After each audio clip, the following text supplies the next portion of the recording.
हाँ जगजीत, मुझे पता चला है कि इस जंगल में 1 किलो सोना छुपा है।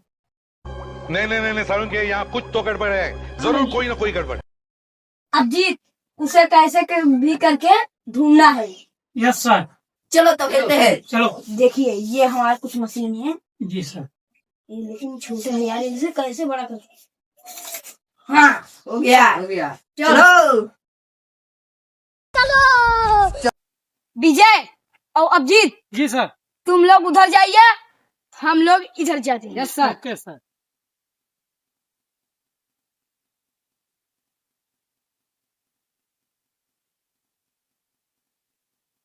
ना कुछ तो है दया। जल्दी आओ सर, जल्दी इधर आइए दया। जी सर। इधर कुछ भी है, हटाइए गाड़ी थोड़ा सा। हर साला ऐसे सीआईडी कहाँ से आ जाते हैं, ठीक से हकने भी नहीं देते हैं।